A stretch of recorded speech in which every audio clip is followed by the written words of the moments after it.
오늘 선포할 하나님의 말씀의 제목은 둘이 한 몸을 이루는 신비, 언약으로서의 결혼입니다.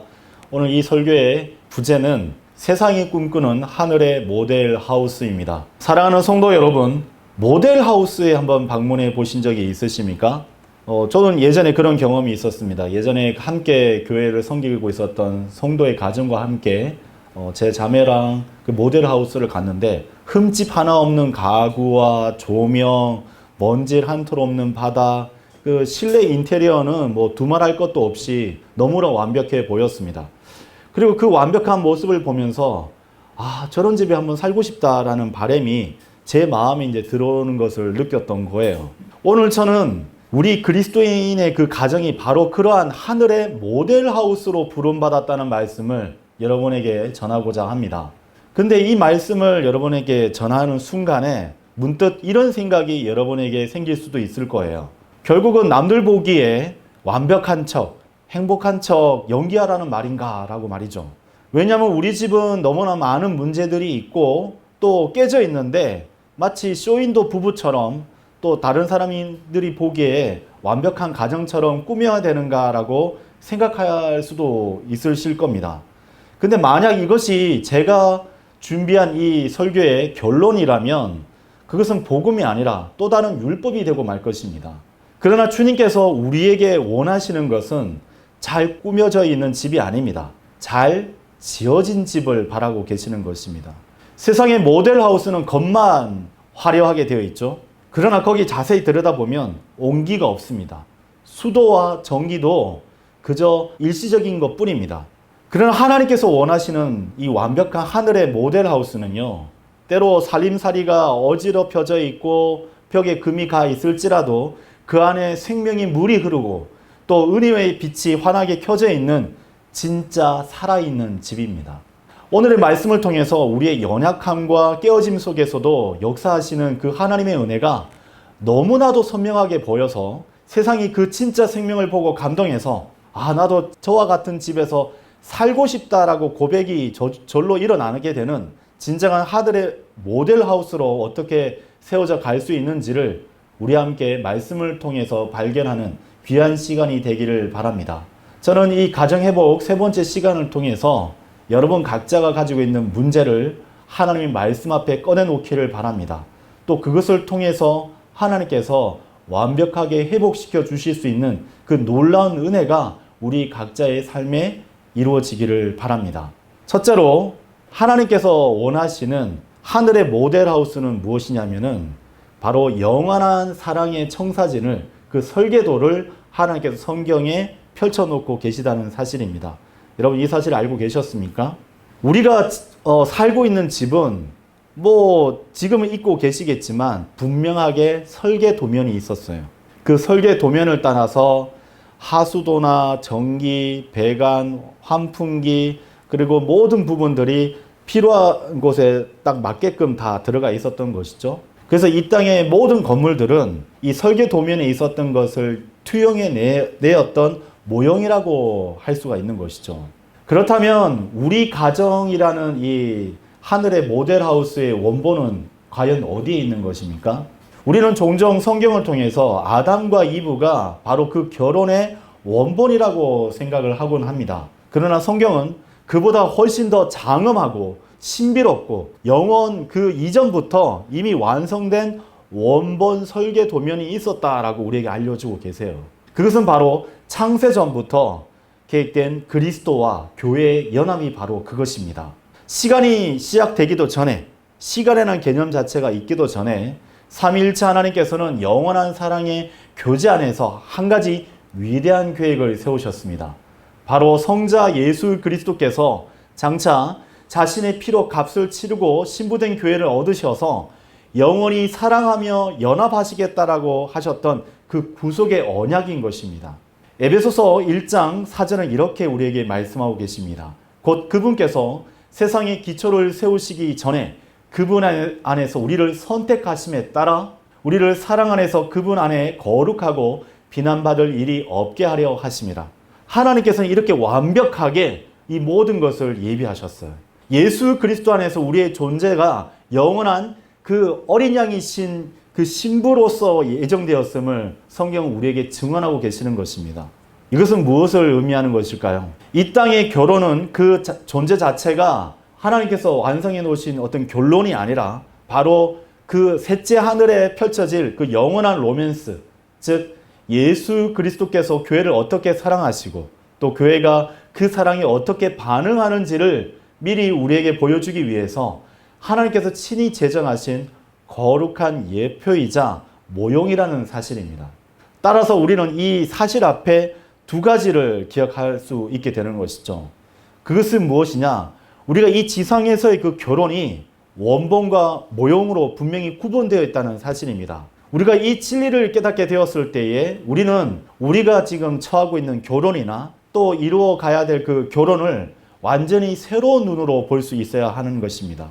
우리의 결혼은 원본이 아니기 때문에 완벽해야 하는 그 부담에서 자유롭게 되어질 필요가 있는 것입니다. 많은 부부들이 서로에게 완벽함을 기대하다가 지치고 또 크게 실망합니다. 그러나 여러분 기억하시길 바랍니다. 우리는 모델하우스일 뿐이지 진짜 하늘이 아닙니다. 우리는 원형이 아니에요. 우리의 결혼이라는 모형이 때로 찢기고 얼룩져 있다고 해서 영원한 원본이신 그리스도의 사랑이 훼손된 것은 결코 아님을 여러분 기억하시길 바랍니다. 이 진리는 우리를 정죄함과 실패감에서 해방시켜 줄 수 있는 놀라운 하나님의 말씀인 것이에요.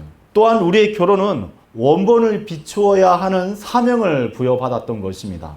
모델하우스의 존재 목적은 무엇이죠? 사람들이 진짜 집을 바라게 만드는 것이죠. 마찬가지로 우리 가정이 세워진 목적은 단지 우리 두 사람의 행복을 넘어서 불완전한 죄인을 향한 하나님의 무조건적인 은혜와 사랑이라는 원본을 이 세상에 증거하는 데 있는 것입니다.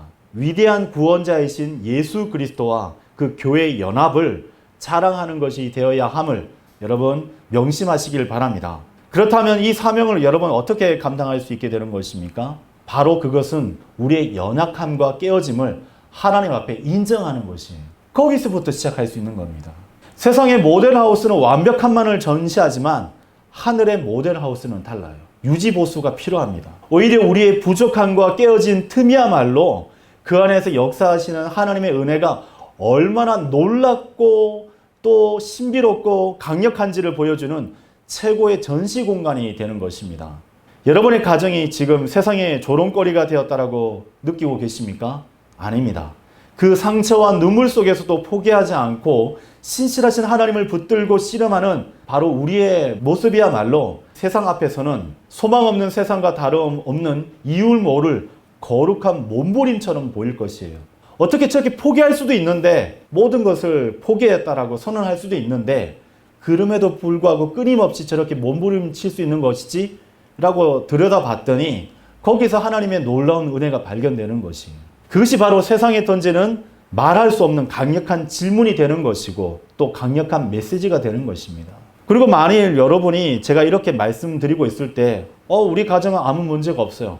행복하다라고 느끼고 계시다면 우리의 가정의 울타리를 넘어서 깨어지고 상처 입은 다른 가정들을 섬기고 품어주라고 하나님께서 주신 은혜임을 여러분 기억하셔야 됩니다. 그러하기에 하나님께서 우리의 가정을 통해 우리의 부부의 모습을 통해서 세상 사람들이 나도 저렇게 되고 싶다라는 바람들을 가질 수 있도록 또 그러한 역사하심이 있을 수 있도록 여러분이 하나님 앞에 솔직하게 인정하시고 나아가시기를 바랍니다. 두 번째로 이 하나님께서 마련해 놓으신 하늘의 모델하우스에는 보이지 않는 설비들이 마련되어져야 함을 여러분 기억하셔야 됩니다. 사람들은 모델하우스의 화려한 인테리어에 감탄하지만 진짜 집은 어떻습니까? 눈에 보이지 않는 설비들이 있어요. 가스 공급이 끊어져 있다면 그 집안은 음식을 조리하거나 따뜻한 온기를 나눌 수가 없게 되죠. 진정한 하늘의 그 모델하우스는 다음 세 가지 생명 설비가 제대로 작동하는 집이 되어야 합니다. 그래야 하기에 지금 이제 결혼을 앞두고 있거나 또 부부로서 또 가정을 이루고 있는 모든 가정들은 이 메시지에 대해서 귀를 기울일 필요가 있습니다. 그리고 이 세 가지가 결여되어 있는지 많이 부족하다면 하나님께 이것을 회복시켜 달라고 하나님께 나아가시는 은혜가 있기를 바랍니다. 첫째는 무엇이냐면 바로 용서라는 배관 설비가 마련되어 있는지를 살펴보실 필요가 있습니다. 골로새서 3장 12절에서 13절입니다. 그러므로 거룩하고 사랑받는 하나님께 택함 받은 자로서 자비들의 인정과 친절과 생각의 겸손과 온유함과 오래 참음으로 옷 입으라. 만일 어떤 사람이 누군가와 언쟁이 있다면 서로 참아주고 서로 용서하라. 곧 그리스도께서 너희를 용서하신 것과 같이 너희 역시 그렇게 행하라. 하나님께서 독생자 예수 그리스도를 이 땅에 보내셨어요. 그리고 벌레 같고 하나님께 원수와 같은 우리를 용서해 주신 것입니다. 예수 그리스도께서 우리를 용서하신 것과 같이 우리 안에서 그렇게 여기라는 것이 아니라 그렇게 행할 것을 우리에게 가르쳐 주고 계신 것입니다. 여러분 집에는 어떤 일이 벌어지고 있죠? 저는 안 보고도 다 알아요. 여러분 집에는 음식물 쓰레기가 항상 생길 겁니다. 왜냐하면 음식물을 조리하기 때문이죠. 그리고 날마다 쓰레기들이 계속 발생할 것이에요. 그럴 수밖에 없습니다. 왜냐하면 여러분은 살아있기 때문이죠. 살아있는 존재들로 가득한 집은 어쩔 수 없이 더러운 것들이 자연적으로 생길 수밖에 없습니다. 마찬가지로 부부 사이에서도 또 가족 사이에서도 매일 무언가가 형성되고 쌓여만 갑니다. 어떤 것은 따뜻할 수 있어요. 어떤 것은 밝을 수도 있어요. 그것이 때로는 부정적인 것일 수도 있는데 서로 간에 오고 가는 어떤 그러한 것을 통해서 오해와 상처의 찌꺼기일 수도 있습니다. 또 실망의 오물, 또 오해의 침전물들이 가득 쌓여 있을 수 있습니다. 그러한 집에 하수도관이 많이 막혀 있다면 어떠한 일이 벌어질까요?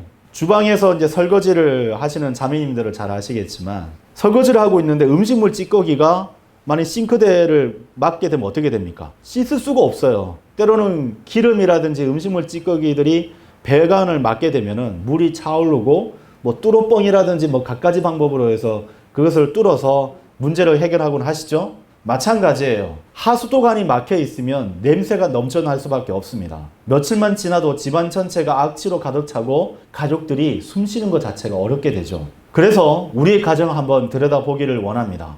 용서의 배관이 여러분 제대로 작동하고 계십니까? 아니면 어디선가 막혀서 원망의 악취가 집안을 가득 채우고 있지는 않습니까?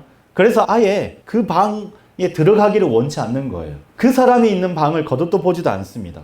그냥 지나가요. 없는 듯 살아가는 것이죠. 세상은 우리에게 오랜 기간 동안 이렇게 가르칩니다. 눈에는 눈, 이에는 이라고 말이죠.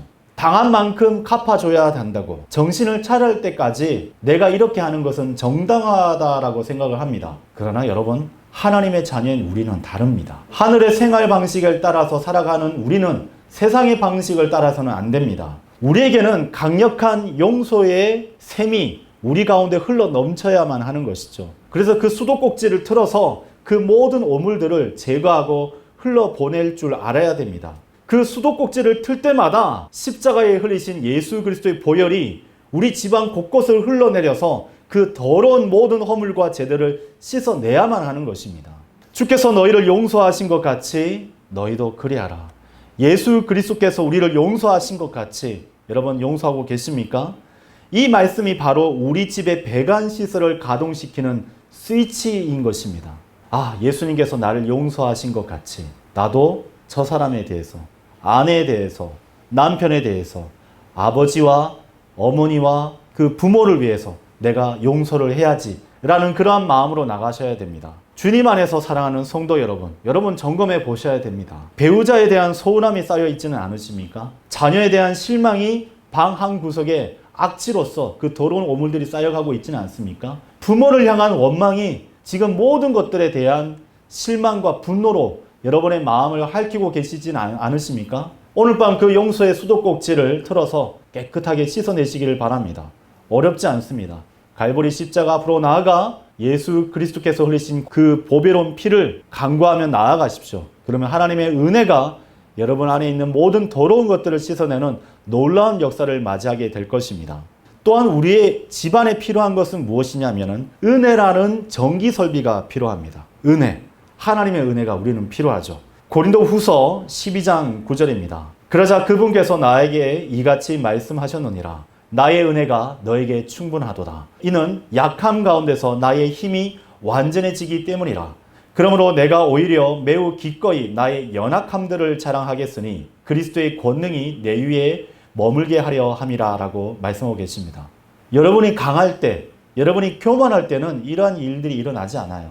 여러분이 하나님 안에서 연약함을 인정할 때, 주님 제가 어리석었습니다. 제가 모든 것을 할 수 있다라고 생각했지만 하나님이 없이는 이것은 불가능합니다 라고 고백하며 나아갈 때에 예수 그리스도의 놀라운 권능이 임하는 줄 여러분 믿으시기를 바랍니다. 집안의 모든 곳곳을 여러분 돌아다 보십시오. 그리고 이 건물의 곳곳을 돌려다 보십시오. 빛이 비추고 있어요. 전기가 들어오고 있기 때문이죠.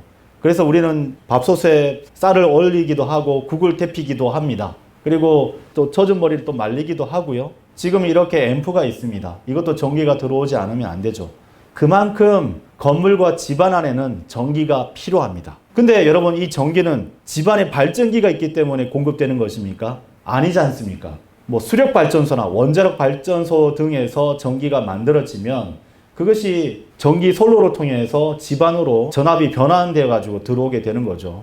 그래서 아무리 좋은 전자제품이라도, 아무리 아름다운 조명을 가지고 있다 할지라도 전기가 공급되지 않는다면 모든 것이 무용지물입니다. 우리가 서로를 사랑할 능력, 인내할 힘, 섬기는 마음, 그럼 과연 어디서 온다고 여러분 생각하고 계십니까? 우리가 그렇게 인격적으로 수양이 뛰어난 사람이기 때문에, 내가 그렇게 잘나고 또 그렇게 훌륭한 사람이기 때문에 가능한 것입니까? 우리 자신에게서 그런 능력들이 나올 수 있는 것일까요? 아닙니다. 우리의 마음을 꺼내보면 더럽습니다. 인정할 만한 부분들이 없어요. 절대 아니죠. 그것은 오직 하늘로부터, 하늘의 발전소이신 하나님께로부터 공급되어질 때에 그 은혜가 집안 전체를 비출 수 있게 되는 것입니다. 쇼윈도 부부, 쇼윈도 가정의 문제는 바로 여기에 있는 거예요. 교회 안에서는 깔끔하게 옷을 입고 예쁘게 치장하고 나옵니다. 아, 저 부부는, 저 가정은 너무 신실해. 근데 집안에 오면 다들 방 안에 들어가기 바쁩니다. 말도 안 해요. 냉랭합니다. 그러다가 대화라도 하면은 서로 쏘아붙이기에 급급합니다. 상처 주는 말들을 쉽게 꺼내놓습니다. 그러한 고성이 오고 가면 가장인 아버지가, 때로는 어머니가 또 소리치면서 왜 우리 집은 이러냐고, 그럴 때에 서로 더 이상 듣기 싫다고 각각의 방에 문을 꽝 하고 닫고 들어갑니다. 침묵만이, 냉랭함만이 집안 전체를 채울 뿐이죠. 어둡습니다. 자신의 힘으로, 자신의 지식으로, 자신의 능력으로 사랑을 연기하려고 해서는 안 됩니다.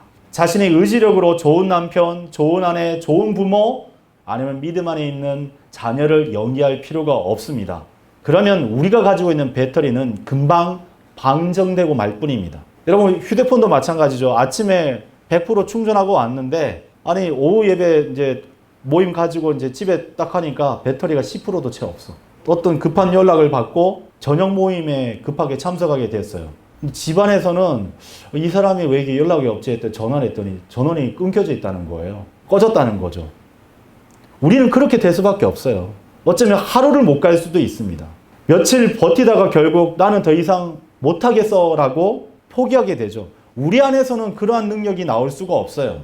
그런데 예수 그리스도 안에 있는 믿음의 가정, 믿음의 부부는 다릅니다. 왜냐하면 일찌감치 경건의 훈련을 통해서 자신 안에는 온전하게 사랑할 만한 능력이 없다는 것을 이미 깨달아 알기 때문이죠. 그래서 어떻게 하는 줄 아십니까? 매일 아침 기도의 플러그에 전원을 꼽습니다. 말씀이라는 전선을 통해서 하나님의 은혜를 공급받습니다. 내 약함 가운데서 예수 그리스도의 능력이, 그 권능이 온전해진다는 그 말씀을 붙들고 내가 약할수록 하나님의 능력이 더욱 밝게 비칠 수 있다는 사실 앞에 온전히 기도하며 나아가게 됩니다. 여러분, 그러한 은혜가, 그러한 온기가 여러분 집안을 가득 채우기를 바랍니다. 그래서 여러분의 어떤 기도 라인들 하나하나씩 점검해 보실 필요가 있어요. 말씀이라는 묵상회라는 그 전선이 지금 어디에 있는지도 볼 필요가 있습니다. 만일 요즘 배우자를 사랑하기 어렵다면, 또 내 마음에 차지 않는 그 자녀에 대해서 내가 인내하기 어렵다면, 그것은 우리가 하나님께로부터 공급받아야 될 통로가 단절되어 있다는 사실을 우리에게 알려주고 있는 것이에요. 지금 당장 여러분 하나님 앞에 무릎을 꿇으시길 바랍니다. 그리고 하나님께 그 은혜를 공급해 달라고 요청하시길 바랍니다. 그러면 우리 부부 사이에, 우리의 가정 안에 빛이 환하게 비추게 될 것입니다.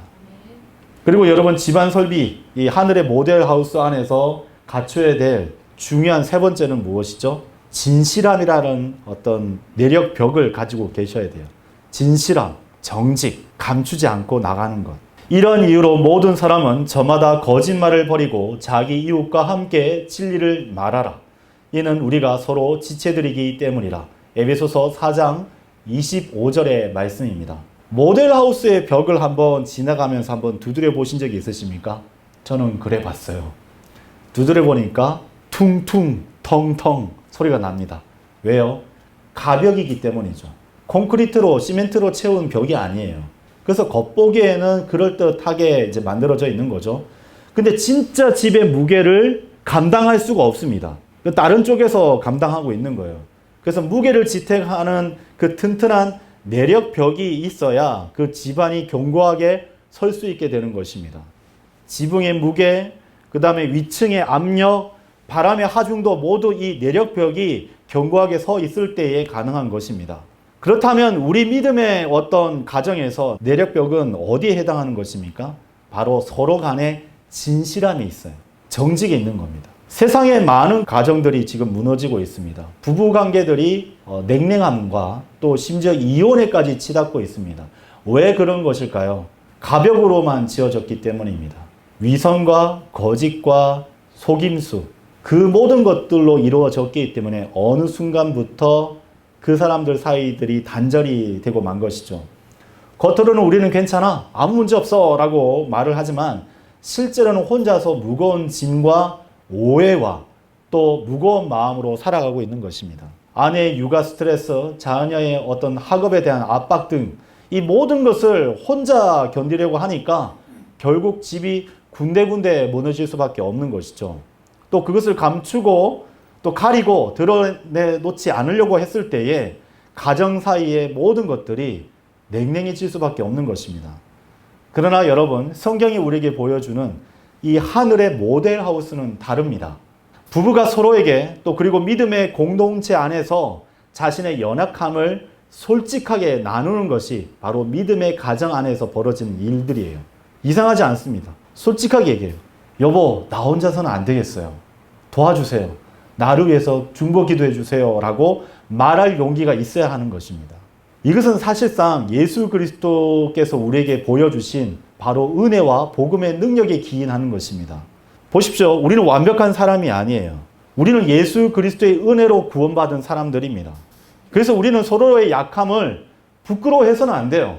오히려 그 약함을 통해서 하나님의 강한 능력이 드러날 수 있도록 우리가 그렇게 분위기를 형성해야 됩니다. 우리가 서로 강하다고 하면은 하늘로부터 예수 그리스도의 권능이 임하지 않습니다. 우리가 약하다고 고백을 했을 때에 하늘로부터 예수 그리스도의 권능이 임할 수 있게 되는 겁니다. 이건 공식이에요. 영적인 원리입니다. 지금 혼자서만 모든 것을 감당하려고 노력하고 계시진 않습니까? 그리고 그 가식과 속임수와 거짓말, 또 침묵만이 이 가정을 온전히 지킬 수 있다라고 혹시 오해하거나 착각하고 계시지는 않습니까? 가족 앞에서 또 성도들 앞에서 진실한 모습을 보일 수 있는 용기를 스스로 지니고 계십니까? 여러분, 진실함만이 모든 것을 극복해낼 수가 있습니다. 때로는 저 설교자는 사실을 몰라. 내가 솔직하게 얘기했더니 지금 이러한 사단이 났는데 나는 그 두려운 현실을 마주대하고 싶지 않아. 여러분, 그것이 아니에요. 그 진실함은 첫째, 하나님 앞으로 가지고 나가셔야 됩니다. 그리고 하나님께서 충만히 채우시는 그 은혜가 여러분의 마음을 가득 채우는 것을 느꼈을 때에 비로소 그 상대방을 찾아가서 용서를 구하고 화해를 촉구하셔야 되는 거예요. 그때 하나님께서 놀랍도록 역사해 주실 수 있는 것입니다. 그것을 명심하시는 여러분이 되시기를 바랍니다. 하늘의 모델하우스, 하나님께서 그렇다면 왜 이 놀라운 그 신비들을 마련해 놓으신 것입니까? 그것은 우리로 하여금 영원한 본향을 꿈꾸게 만들라라고 우리에게 명령하셨기 때문입니다. 베드로전서 2장 12절의 말씀입니다. 이방인들 사이에서 너희의 생활 방식을 정직하게 하라. 그들이 너희를 거슬러 행악자들이라도 이라고 이야기하다가도 그들이 보게 될 너희의 선한 행위들로 인하여 감찰의 날에 그들이 하나님께 영광을 돌리도록 하려는 것이라. 우리의 본문 마태복음 5장 말씀과 연결이 되죠. 자, 이방인들 사이에서 살고 있어요. 그리고 우리의 생활 방식이 정직하게 드러날 것을 하나님께서 촉구하고 계십니다. 행악자들이 우리를 비방하고 있다 할지라도 그들이 보게 될 우리의 선한 행위들로 인해서 하나님께서 심판하시게 될 그 감찰의 날에 그들이 하나님께 영광을 돌리도록 하라라는 것이 베드로전서 2장 12절의 말씀이에요. 주님 안에서 사랑하는 성도 여러분, 제가 오늘 설교 초반에 말했었던 모델하우스 얘기를 다시 저는 꺼내보고자 합니다. 여러분, 모델하우스가 왜 그렇게 잘 지어진 걸까요? 왜 분양 업체들은 그렇게 기가 막히게 모델하우스를 꾸민 것입니까? 주차하기 좋게 해놨습니다. 그리고 집에 들어가면 굉장히 깔끔하게 잘 차려져 있는 남녀들이 곳곳을 둘러볼 수 있도록 안내를 합니다. 세상에 그렇게 친절한 사람들이 없어요. 분명히 오른쪽 밥을 때면 아마 분명히 왼쪽 밤도 내놓을 사람들입니다. 모델하우스 안에 들어갑니다. 몇 평형, 여기 뭐 34평이에요. 뭐 24평이에요. 다 보여줍니다. 남향으로 지어져 있고 하면서 다 보여주고, 중앙에는 모형집이 떡하니 이렇게 지어져 있죠. 그것이 아파트이든 단독 건물이든 간에. 그리고 방의 구조들을 다 보여줍니다. 가구들이 다 놓여 있어요. 거실에는 저렇게 막 80인치 TV에다가 소파, 창가 쪽은 바깥 풍경들이 있게끔 시트지, 그림 시트지 붙여져 있고요. 그리고 아이들 공부방처럼 생각했는데 내가 꿈꿨던 아이들 방이 그렇게 딱 있는 거예요. 왜 이렇게 분양 업체들이 이렇게 수십억을 들여서 모델하우스를 짓고 있는 것입니까? 여러분, 저와 함께 한번 생각해 보십시오. 왜 이렇게 공을 들인 것이죠? 단순하게 사람들이 모델하우스 잘 봤습니다 하고 그냥 가기를 바라서 그렇게 해놓은 것일까요? 이거 만드느라고 고생하셨어요 라고 감탄사만 듣고 뒤돌아가는 사람들이 있기를 바라서 그렇게 돈과 시간과 사람들을 투자한 것입니까? 아닙니다. 그들의 궁극적인 목표는 단 한 가지예요. 무엇이죠? 방문객의 마음속에 강렬한 소망을 심는 거예요. 나도 이런 집에서 살고 싶다. 간절한 꿈을 꾸게 만드는 것입니다. 그래서 결국 그들이 분양 계약서에다가 도장을 찍게 만드는 것입니다. 자, 하나님께서 이 땅에서 우리 그리스도 안에 있는 믿음의 부부, 믿음의 가정이라는 모델하우스를 세우신 이유 무엇일까요? 여러분 이제 생각해 보시길 바랍니다. 이 설교에서 가장 중요한 포인트가 바로 여기에 있어요. 우리 믿음의 가정을 통해서 세상 사람들이 저 하늘을 꿈꾸게 하기 위해서 하나님께서 허락하신 거예요. 우리의 삶을 보고 나도 저런 평안이 있는 곳에서 살고 싶다. 나도 저런 사랑이 있는 가정의 일원이 되고 싶다라고 고백하게 만드시기 위해서 그 모든 것들을 허락해 주신 것입니다. 근데 여기서 중요한 질문을 제가 드리려고 합니다. 세상 사람들이 정말로 나도 저 집에 살고 싶다고 눈물 흘리면서 고백하는 집은 과연 그러면 어떠한 집일까요? 모든 것이 완벽하고 문제가 없고 항상 부모와 자녀들 사이에서는 웃음꽃만이 가득한 그런 집일까요? 절대 그렇지 않습니다. 세상은 그런 쇼윈도에 더 이상 감동받지 않습니다. 진짜인지 가짜인지를 금방 식별해 보죠.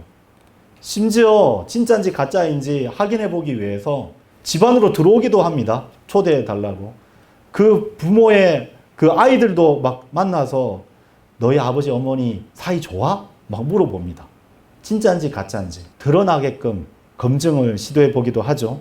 그렇다면 세상이 진짜 갈망하는 집은 과연 어떠한 모습일까요? 진짜 집을 바라는 거예요. 상처받았었던 혼들이 따뜻한 위로와 힘을 공급받을 수 있는 집.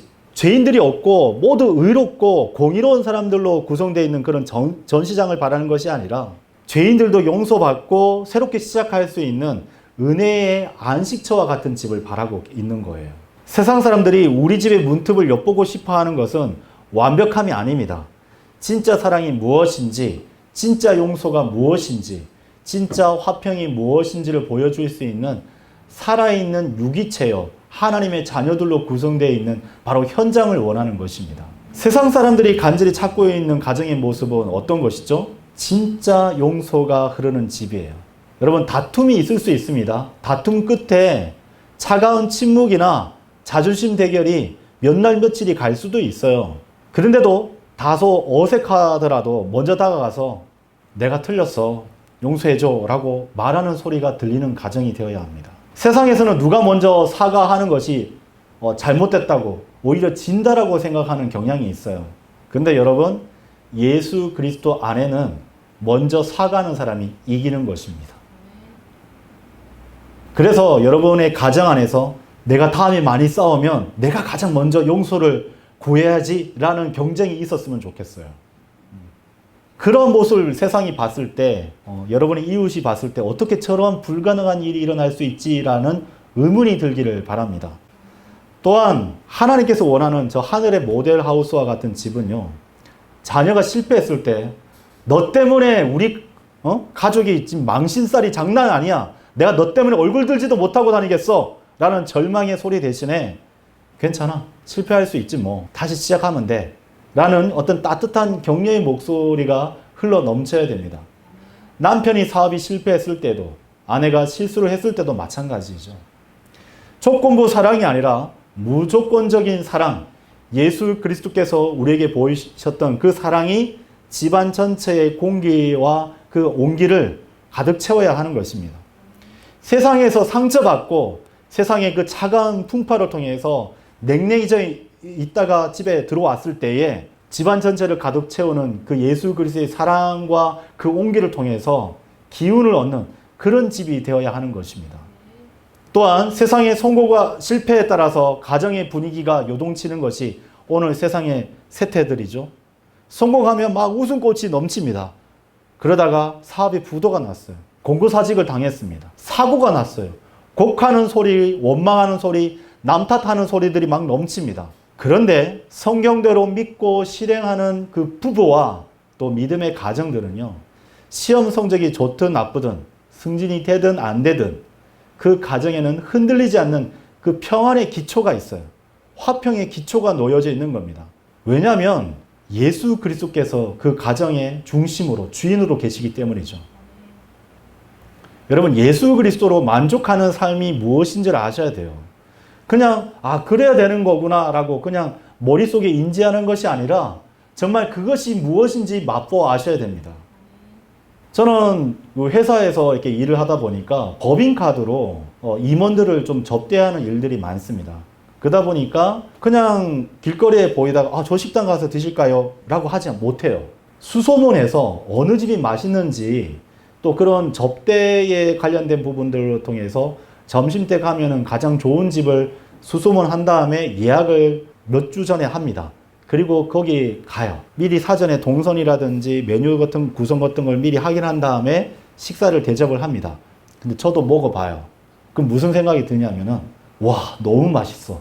다음에 사랑하는 가족들도 여기 데려왔으면 좋겠다라는 생각을 가지게 됩니다. 자, 그러다 보니까 맛있는 집에 막 가다 보니 뜻하지 않게 제 미각이 막 올라간 거예요. 그래서 다른 사람들이 이 집 맛있어 라고 해가지고 저를 초대해서 딱 가다 보면 겉으로는 너무 맛있어요 라고 해서 얘기를 하는데 속으로 이렇게 맛이 없지. 그런 생각을 가집니다. 여러분, 예수 그리스도를 소유하고 예수 그리스도 안에서 살아가는 것이 얼마만큼 기쁜지 세상이 가져다 줄 수 없는 화평이 무엇인지를 맛보아 아셔야 됩니다. 그렇게 맛보면 세상이 주는 짧은 쾌락은 거들떠 보지도 않아요. 안 가고 싶어요. 안 쳐다보고 싶어요. 그렇게 살고 싶지 않게 되는 겁니다. 내가 예수 그리스도 안에서 사는 이 삶을 포기하고 싶지 않습니다. 유지하고 싶어요. 붙들고 싶어요. 그래서 세상 사람들이 봤을 때에 저 형제는, 저 자매는, 저 부부는, 저 가정은 어떻게 저렇게 평온할 수 있지? 어떻게 저러한 어려운 가운데서도 웃을 수가 있는 것이지? 기뻐할 수 있는 것이지? 라고 궁금해해야 하는 것입니다. 바로 그 이유를 모를 평안과 기쁨이야말로 세상이 값주고 살 수 없는 거구나 라고 그들이 모두 다 공감대를 형성할 수 있어야 되는 거예요. 혈연관계가 아니더라도, 오래 알고 지낸 사이가 아니더라도 그 집에 들어서기만 하면 내가 있을 곳은 바로 여기구나 하는 소속감을 느끼는 가정 다들 있으시죠? 조건 없는 사랑이 무엇인지 몰라서 방황했던 그 사람들이 그저 함께 밥 한 끼 먹는 것만으로도 이게 하나님께서 성경을 통해서 말씀하셨던 바로 그 가족이라는 거구나라는 따뜻함을 경험하도록 만드셔야 됩니다. 여러분 다시 말씀드립니다. 스위치를 올리셔야 돼요. 여러분 안에서 그것을 꾸밀 필요가 없습니다. 하나님께로부터 그것을 공급받을 때에 그 모든 것들을 이루어 갈 수 있는 거예요. 우리의 지식, 우리의 능력으로는 그것은 결단코 불가능합니다. 주님 안에서 사랑하는 성도 여러분, 이처럼 세상은 이러한 가정에서 흘러나오는 그리스도의 향기에 목말라 있어요. 그 향기를 맡아보기를 원합니다. 이것은 우리의 노력이나 인격 수양으로만으로는 절대 만들어낼 수 없는 것들이에요. 오직 예수 그리스도 안에서 공급받게 되는 용서와 은혜의 그 복음이 실제로 우리 부부와 우리 가정에서 살아 움직일 때만이 나타날 수 있는 초자연적인 현상인 것입니다. 이것이야말로 하나님께서 복 주시는 바로 가정의 진짜 모습이에요. 하나님께서 이 땅에서 만들어 놓으신 그 천상의 그 낙원을 맛볼 수 있도록 만드신 것이 바로 가정이 되어야 하는 것입니다. 세상 사람들이 우리 가정을 보고 이렇게 말하게 만드셔야 돼요. 저 집은 뭔가 특별한 것이 있어. 저런 사랑을 나도 경험해 보고 싶어. 저런 평안이 있는 곳이라면 나도 가보고 싶어. 저들이 믿는 하나님이 어떠한 분이시지? 나도 누군가가 복음을 전해서 교회로 인도했으면 좋겠어 라고 말이죠. 예수님께서 우리에게 이렇게 말씀하고 계십니다. 이 땅의 결혼은, 이 땅에서 우리가 가정을 이루는 것은 언젠가 끝이 난다라고 말씀하셨습니다. 이는 부활의 때에는 그들이 장가가지도 시집가지도 않으며 오히려 하늘에 있는 하나님의 천사들과 같기 때문이라. 마태복음 22장 30절의 말씀입니다. 예수님께서 공중에 재림하셔서 우리 각자의 이름을 부르실 날이 멀지 않았습니다. 주님께서 우리의 이름을 부르십니다. 그러면 주님 안에서 먼저 잠들었던 성도들이 부활합니다. 그리고 우리도 그들과 함께 공중으로 들림받게 되는데 보십시오. 예수님과 똑같은 몸으로 변모되어 있는 거예요. 땅에 이 비천하고 썩을 수밖에 없는 그 몸이 하늘의 그 영광스러운 몸, 어떠한 것도 훼손할 수 없는 그 몸으로, 그 부활의 몸으로 변화되어서 공중에 예수 그리스도를 맞이하게 됩니다. 그리고 우리 모두는 영원한 어린 양의 혼인잔치에 참여하게 될 것입니다. 우리가 반가워하고 크게 기뻐하며 그분께 존귀를 돌리자. 이는 어린 양의 혼인잔치가 이르렀고 그분의 자녀가 그녀 자신을 준비하였기 때문이라. 요한계시록 19장 7절의 말씀입니다. 그렇다면 우리가 이 땅에서 잠깐 살아가는 동안 우리의 가정은 무엇이 되어야 하는 것입니까? 바로 그 영원한 잔치가 얼마나 영광스럽고 기쁜지를 미리 보여줄 수 있는 초대장이 되어야 하는 것입니다. 우리의 가정이 닫힌 성이 아니라 폐쇄적인 곳이 아니라 세상과 소통하는 열린 창이 되어야 하는 이유가 바로 여기에 있는 것입니다. 여러분, 복음 전도지를 나눠준 거 매우 중요합니다. 그러나 여러분이 하나님의 초대장이 되셔야 돼요. 그 부부가, 여러분의 가정이 바로 하늘로부터 내려오는 그 은혜의 복음의 초대장이 되시기를 바랍니다. 이 설교의 결론을 맺겠습니다. 오늘 우리는 우리의 가정이 단지 두 사람의 안식처가 아니라 세상을 향한 하나님의 모델하우스로 부름받았음을 성경을 통해서 나누어 보았습니다. 그러나 그것은 완벽한 연기를 요구하는 부담스러운 요구하심이 아니었어요. 우리의 약함 속에서 일하시는 하나님의 은혜를 자랑하라는 영광스러운 초대장이었던 것입니다. 그러하기에 이제 우리는 이 질문을 바꿀 필요가 있는 것입니다. 어떻게 하면 우리 가정은, 우리 부부는 완벽하게 보일 수 있을까가 아니라 어떻게 하면 우리 부부의 깨어진 틈을 통해 우리 가정에 깨어진 그 틈 사이로 예수 그리스도의 은혜의 빛이 더 밝게 새어나가도록 할 수 있을까라고 여러분 이제 질문을 하나님께 던지시길 바랍니다. 이것이 바로 마태복음 5장 16절에 너희의 빛이 이처럼 사람들 앞에서 비치게 하라. 이는 그들이 너희의 선한 행위들을 보고 하늘에 계신 너희 아버지께 영광을 돌리게 하려 함이라는 말씀의 진정한 의미가 되는 것입니다. 내 배우자를 나의 행복을 위한 도구가 아니라 이 은혜의 집을 함께 지어갈 나의 동역자로 바라보아야 합니다. 서로의 연약함을 감싸주고 섬길 때 우리의 가정은 비로소 세상이 흉내낼 수 없는 하늘의 온기로 채워지게 될 것입니다. 여러분, 주님 안에서 행복하십니까? 그렇다면 그 행복으로 세상 사람들을 초대하십시오. 우리가 이렇게 기뻐하는 이유에 대해서 궁금하지 않으십니까? 우리 안에 계신 예수님 때문입니다 라고 여러분 자랑하시길 바랍니다. 또 다른 질문을 던지겠습니다. 여러분 눈물 흘리고 계십니까? 고통스러우세요? 그렇다면 그 고통 속에서도 일하고 계시는 하나님의 은혜를 여러분 나누시기를 바랍니다.